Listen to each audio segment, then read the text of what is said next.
You know, sports are so much more than just a game, right? They're all about that human drama, the raw emotion, those moments of just unpredictable genius. But what happens when we start throwing artificial intelligence into that mix? Okay, let's dive in and really explore how technology is rewriting the rules of the games we all love, from what happens in the stands all the way down to the field itself. I mean, this quote, it just perfectly captures the soul of sports, doesn't it? It's all about that glorious, heart-stopping chaos. It's that feeling that, absolutely anything can happen. A moment of impossible brilliance or a totally soul-crushing collapse could be right around the corner. And that is the human element, that beautiful, messy, unpredictable passion that makes us fans in the first place. And that's really the central question we're digging into here. What if you could use technology to just smooth out all those messy human edges? Create the perfect fan experience, the perfect referee, maybe even the perfect athlete. Is that this amazing leap forward? Or do we risk losing the very thing that makes us care at all?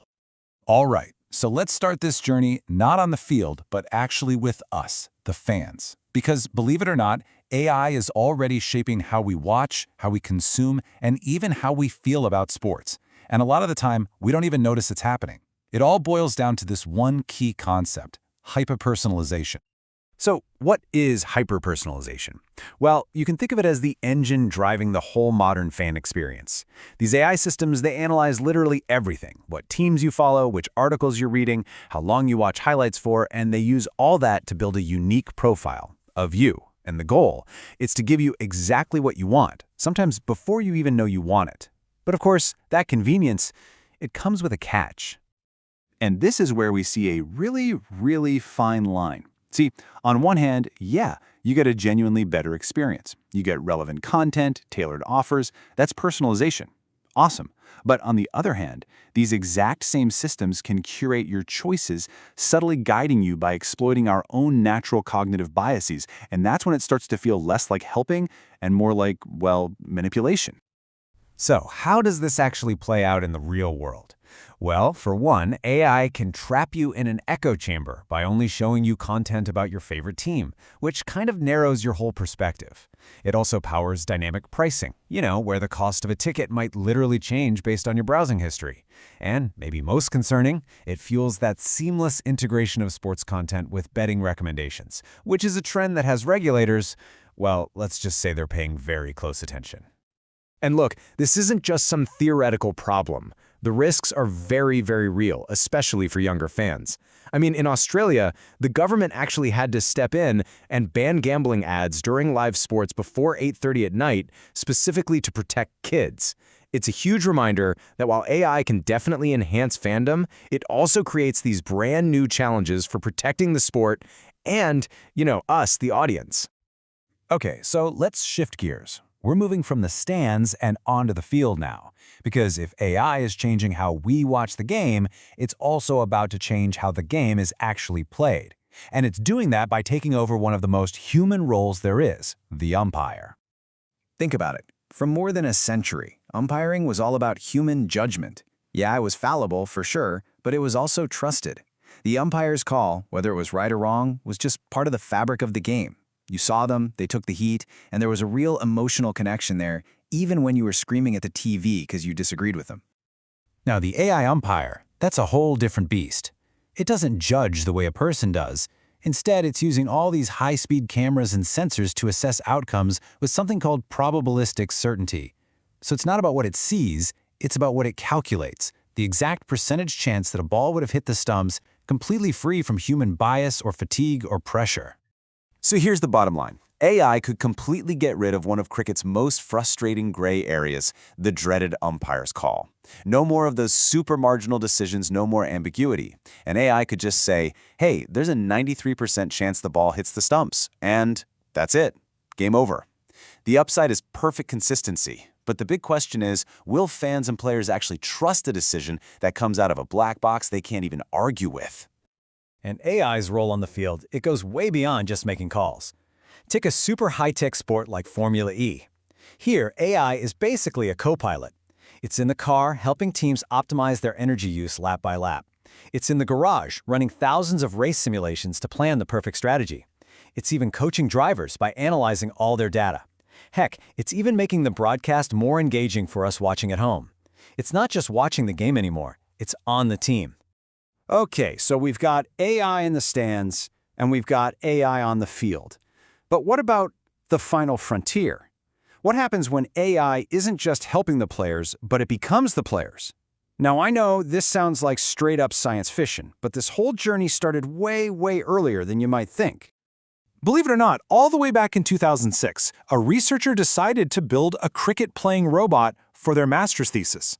And this story, it just brilliantly shows the grassroots passion behind robotics. This was not some slick corporate project. It was literally described as a scrap heap construction, built with whatever they could find in the local workshop. I mean, it's just a perfect example of pure curiosity driving innovation.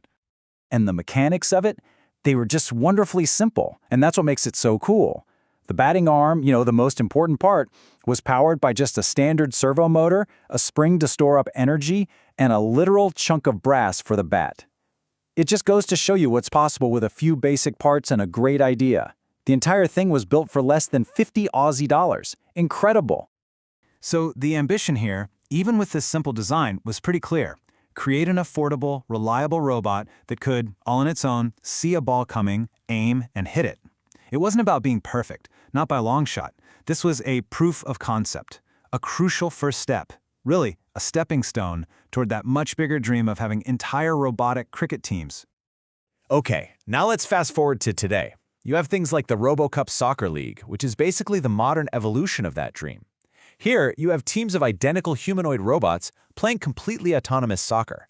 And since the hardware is the same for every team, the competition becomes a pure test of software and AI strategy. I mean, to go from a scrap heap bat to this, the progress is just mind-blowing. But it brings us to our final and maybe most important question. So, even if we can build perfect robot athletes, should we? As we get closer and closer to machine perfection, we really have to stop and ask ourselves, what is it that we truly value in sports? Is it the flawless execution? Or is it something, a little more human?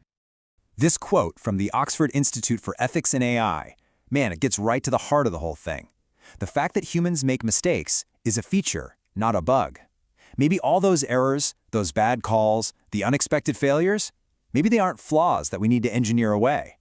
Maybe they're actually essential parts of the drama that make sports so compelling to watch. And if you look at this, it really breaks down that essential difference. A human athlete, they join this long legacy of shared human tradition. A robot? It starts a new but totally separate machine legacy. A human overcomes relatable setbacks, injuries, personal struggles. A robot just overcomes code limitations and hardware failures. And that creates a completely different kind of connection, right? We're inspired by a story like Lionel Messi's, overcoming a growth hormone deficiency to become a legend, because it's a human story of grit. A robot just doesn't have that narrative for us to connect with. At the end of the day, we value human excellence for overcoming imperfection, while a robot's excellence is all about being predictable and flawless. I mean, think about it like this. We'd rather watch humans run in the Olympics than, say, cheetahs or race cars, right? Even though humans are way slower. And why is that? It's because we aren't just interested in the raw metric of speed, we're interested in the human context, the limitation, the effort, and that shared struggle to just push those boundaries a little bit further. So that leaves us with this final, massive question. As AI keeps getting better and better, offering us perfect calls, perfect strategies, maybe even perfect players, how do we choose to use it? Are we going to find a balance, using AI to make the human drama even better? Or are we going to get so caught up in our quest for perfection that we accidentally engineer the very soul right out of the games we love? That choice, well, it's going to be ours to make.